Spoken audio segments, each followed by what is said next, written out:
Hi, my name is Jeff Marlowe and I'm one of the main instructors at SKILS, and I do spend lots of time in my kayak guiding and teaching.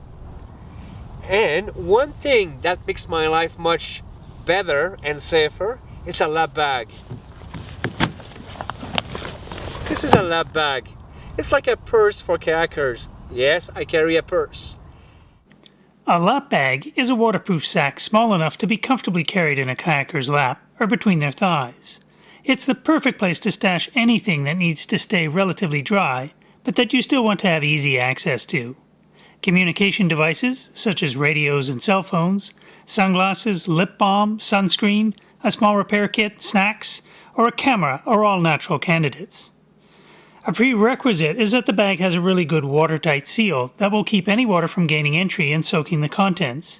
Having said that, when deciding what to store in a lap bag, hope for the best but always be ready for the worst. Water has an amazing way of finding its way into everything, so always consider the possibility of your lap bag flooding and pack accordingly. Weatherproof any essential equipment that you are carrying inside a lap bag by doubling up on waterproofing. Something that is very important when you use a lap bag is never put a lap bag that is overstuffed in your kayak, or put anything in your kayak that will impede your ability to get out fast out of your kayak in case of any capsize.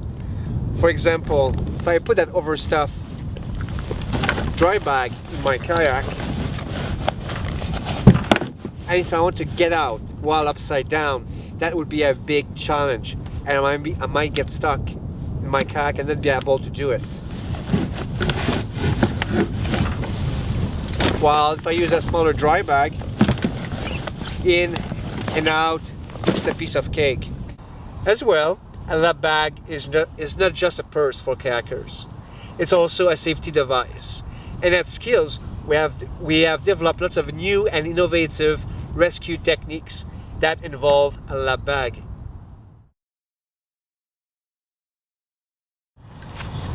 There's two types of paddle float: the rigid foam one and the blow up one.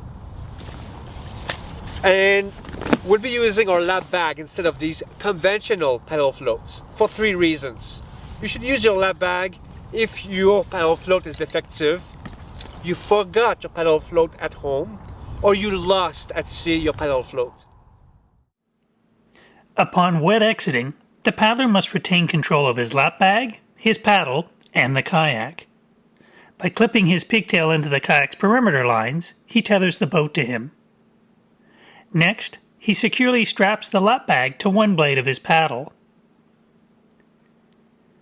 Particular care must be taken at this step in order to ensure that the lap bag will not be able to slip off the paddle. Always make sure you tighten the base one very tight. Why? You want to maintain the lap bag on your paddle shaft. For example, if it's too loose here, you're going to lose it. Next, the paddle is inserted under the stern deck rigging to create an outrigger.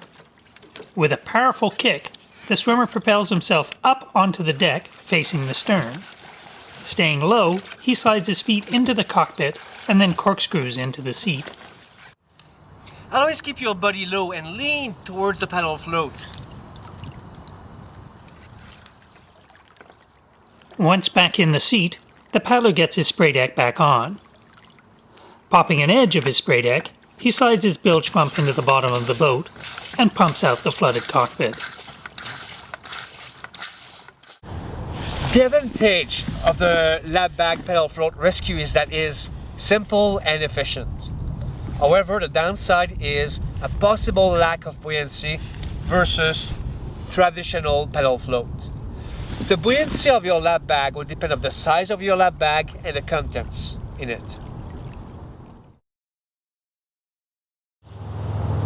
The ladder rescue is very similar to the stirrup rescue.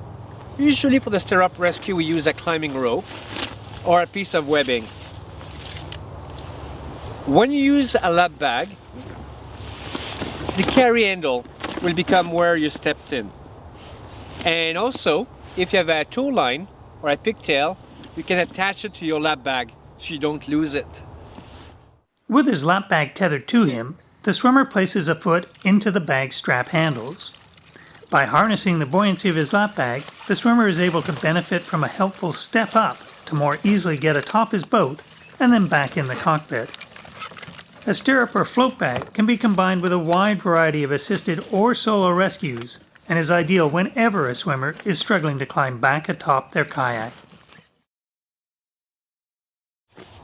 Hope for the best, be ready for the worst.